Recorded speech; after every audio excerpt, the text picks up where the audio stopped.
Hi everybody, I'm Debbie. I'm the Natural Flood Management Officer for the Don Catchment Rivers Trust, and today I'm going to try and give you a virtual site visit. Already got off to a good start. My tripod that I'm using to film this, one of the legs has broken, so I'm having to balance it on a fence, so it's going to make the rest of the filming quite interesting. I'm also having to crouch to be able to fit in the view, but yeah, hopefully the rest will go a bit more smoothly. But anyway, hopefully you can still see and hear me well enough. So yeah, welcome to the site visit. This is one of the areas we've been working on together with the landowner, David Clayton, as part of a wider project in the Upper Rother catchment to try and help reduce flood risk in and around the Chesterfield area. So this site is about 2 miles southeast of Chesterfield town centre. It has the River Rother running through it, and we are upstream of kind of known flood risk areas, just on the outskirts of Chesterfield itself and in the town centre. So David bought this land about 2 years ago and rented it previously, and the area we've been working on with him is about 6 hectares in size. It's a mix of arable and had been used for grazing previously as well, but had issues with that because of how wet it was.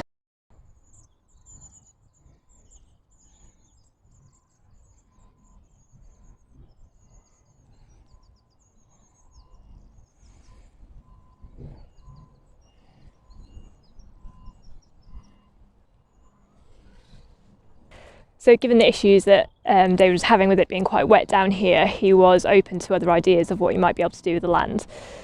So he had visits from both the Environment Agency and Severn Trent Water Agricultural Advisor, who recognised that there was opportunities here for NFM. So Anthony Downing, who is the catchment coordinator for the Don and Rother, put us in touch with David and the Severn Trent Water Agricultural Advisor, and essentially said, you know, there's an NFM scheme here waiting to happen, would you like to get involved? So we discussed various options and drew up a scheme that had both NFM and biodiversity at its core, and applied to the Severn Trent Water Boost for Biodiversity grant, which was successful. So the grant essentially covers delivery of the various interventions that we've been doing, as well as a 5-year maintenance grants for the farmer, so that obviously he's still getting income from this land and not losing out by putting these measures in. So just to try and give you a very broad overview of the kind of things that we've been doing, we have been putting in herbal lays, diverse herbal lays. We have been improving some of the hedgerow management, and we have been putting in scrapes and field corner ponds to obviously hold back kind of greater volumes of water, and establishing buffer strips and trying to establish a floodplain meadow.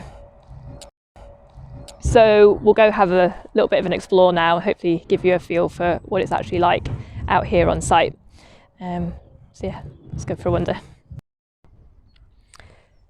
So we're now stood in what was a barley field. It was sown with a diverse herbal lay in September last year. So we now have a mixture of grasses, herbs and legumes in here. Obviously it's much more diverse than a single crop species, and depending on the mix used and how well they're managed, they can deliver a number of benefits, including providing habitat and a food source for invertebrates, and of course knock-on effects for pollination and wider up the food chain. The herbal lays can also help reduce fertiliser applications, as the legumes are natural nitrogen fixers, so bring nutrients into the soil. And from an NFM perspective, these lays include deeper rooting species that can, in the right conditions, help increase soil permeability, which obviously then can have an impact on reducing surface water runoff. So we have 2 fields totalling about 3.5 hectares that have been sown with herbal lays, and these will be managed with sheep grazing, but they're left for about 5-week period between May and July where they're ungrazed to allow them to flower and set seed. So by incorporating these into the rotation here, hopefully we will deliver improvements to the soil, biodiversity benefits, the ability to capture more water in the soil, and David will still get some additional income here from the grazing as he rents it out. So as you can see, there's also a footpath which runs through this field. Another local group have been working on the footpath in this area, so the Hasmore Grassland Big Lottery project. But obviously, like everywhere else in the country, there's been a huge increase in footfall around here this year. And as you can see, there's been quite a bit of straying off the path and into the lays, which are now sadly looking a little bit worse for wear across that path through the middle there. But on a more positive side, all this footfall means that we've been able to get the word out a bit more. We've had signage up and been chatting to people who have been walking past as we've been out on site doing various bits and bobs. So yeah, not all bad. And hopefully we'll get a bit more growth later on in the year back on that footpath. So we're now going to head down to the bottom of this field to look at some of the field corner ponds that we've put in.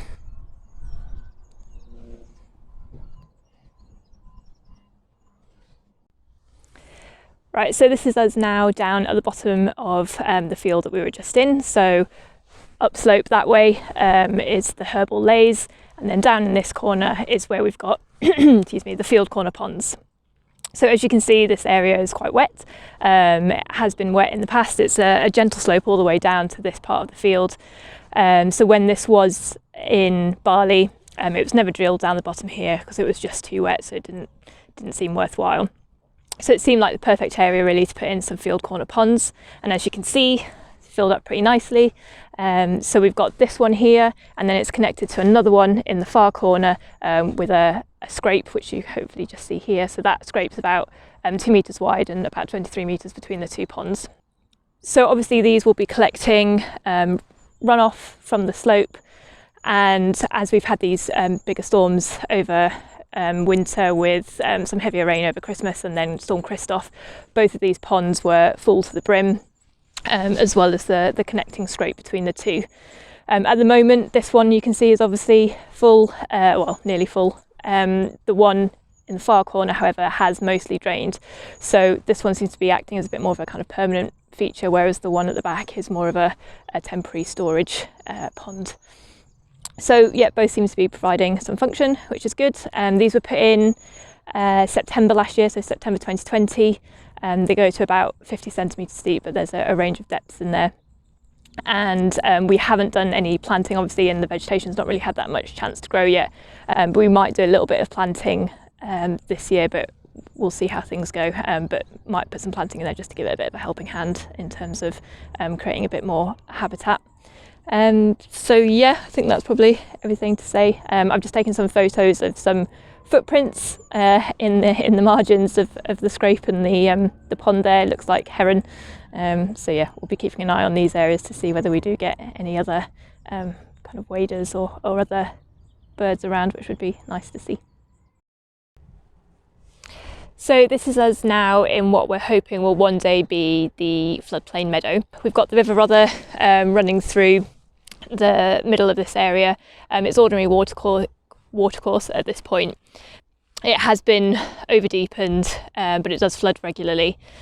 And what we're hoping to do really is just diversify this area and allow it to hold more water than it has been previously. So before we got involved, it's just been being kept really short, the vegetation in this area, either being grazed when possible or just topped regularly. So what we've done is sown it with meadow seed from the Lower Derwent SAC. So their volunteers collect seed there, which is available to other projects. And we were really lucky in that we managed to get our volunteers out for a day to help us sow the meadow. So amazing to have a bit of a gap between restrictions and lockdowns to be able to get them out, because obviously there were more things we were hoping to get them involved with at this site, but it's just not been possible. So at least we managed that. And so yeah, they helped us sow the area, and we're starting to get some of that vegetation coming through now.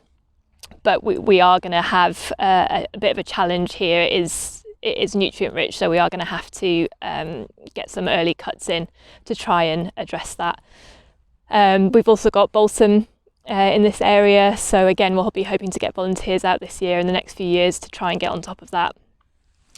But we'll be establishing buffer strips along the entire course of the river here, and obviously just allowing the vegetation to get a lot longer than it had been in the past, so hopefully sort of just increasing the roughness of this area.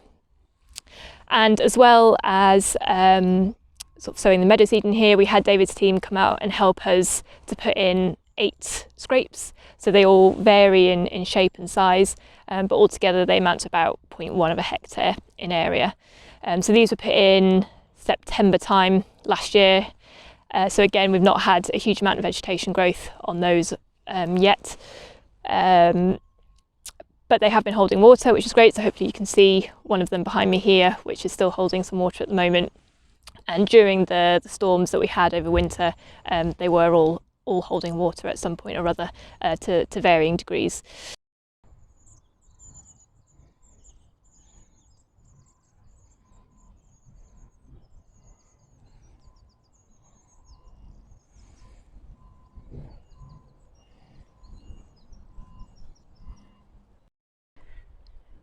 So this is one of the areas where we'll be getting a buffer strip in. So here's the River Rother. And we've got a nice wide buffer strip here with the fencing along the edge there. This has been sown with the meadow seed as well. So we'll see what we get coming up there. So we're now obviously looking at the hedgerows. So we were keen to do some hedgerow management on the site. We had some local experts come give us some advice as to the best way to try and improve these. Obviously the idea being that the healthier the hedges, the more able they are to allow water infiltrating into the soils beneath them, improve the habitat value of them, and all of the other benefits we know that hedgerows deliver. So their general advice from the experts was that this whole section really could do with laying. It had been laid in the past, but not for a very long time, and was generally just being flailed regularly, sprayed regularly, and really wasn't too healthy at all. So this section is about 130 metres. We had hoped to get volunteers in to be able to help us lay it, but again with restrictions, it decided it wasn't really possible in the end, and we just got the experts to do it for us.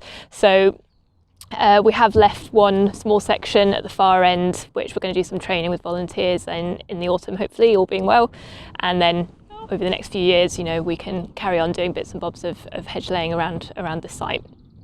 So this stretch we're on now is actually a public footpath. So when all the work was happening, we had plenty of signage up, and when we were on site, we were just speaking to people as they came past, because obviously we're aware that people are very conscious of kind of tree happenings at the moment, and it can look quite destructive. So we just made sure to have plenty of conversations with people about what we're doing and the wider project, which was really good and went down well, and people were just keen and happy to see that the place was being looked after.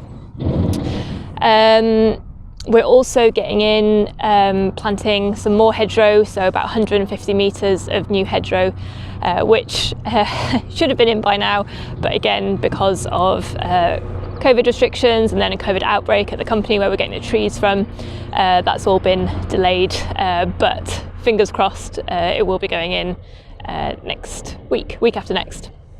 So yeah, that's what we've been doing in terms of the hedgerows. So that's us back up to where we started, really. So just a very quick whistle-stop tour of the site. Hopefully it's giving you a bit of a flavour for what we've been doing. Obviously really keen to get your thoughts and feedback in the next session on Zoom. But yeah, just to say, we're obviously going to be still very much involved here, seeing how things develop and what we can do to kind of maximise both in terms of biodiversity and NFM. And we are already in conversation with neighbouring landowners to try and maximise the impact that we can have in this area. Hopefully be able to address that overdeepened channel, which we've been talking to the neighbours to the north of here about. And Yorkshire Water have also started to show some interest in this area. So I'm very keen to see what opportunities might come out of that as well. So I'll just leave you now with David, who's going to give you a few words on how he's found the experience. And yeah, sorry we couldn't do this in person, but as I say, hopefully you've got a little bit of a feel for it anyway. And yeah, keen to get your thoughts, and obviously happy to answer any questions and things in the next session. So see you then. Bye. Okay, yeah. Down Catchment Rivers Trust, we were contacted some while ago through Severn Trent. We bought this parcel of land in Grassmore, which we thought was a good idea at the time, and it's basically a floodplain. So initially we was going to fence it off and rent it out for grazing, but with the situation being like it is, the rivers always flood. Done a bit of groundwork on every year. It seems to get flooded and the water gets higher. And when I was approached by Deborah and the catchment team, which has worked ever so well, we welcomed it with open arms, because basically it was going to probably generate us £1,000 a year off that sort of 9-10 acres of land. And I think we'd have run into problems with the water getting so high and the people who are grazing it saying, oh, you know what I mean, it's too wet and we'll have to pull his cattle off. So I don't think it would have worked too well. But with the situation being like it was, and Deborah and Severn Trent being on board and coming up with some ideas of putting the scrapes in and the hedgerows and the fencing, and the payments, obviously financially for us, it's worked a lot better. So, you know, we welcomed it with open arms. We've worked very proactively with Deborah and the team. We've done a fair bit of digging work and digging scrapes out and worked together, and Deborah's been very proactive with us, which has worked well. And communication skills have been second to none. And yeah, I feel as if it's a worthwhile project, and hopefully we'll see some good wildlife and tick a few boxes on the old green scale.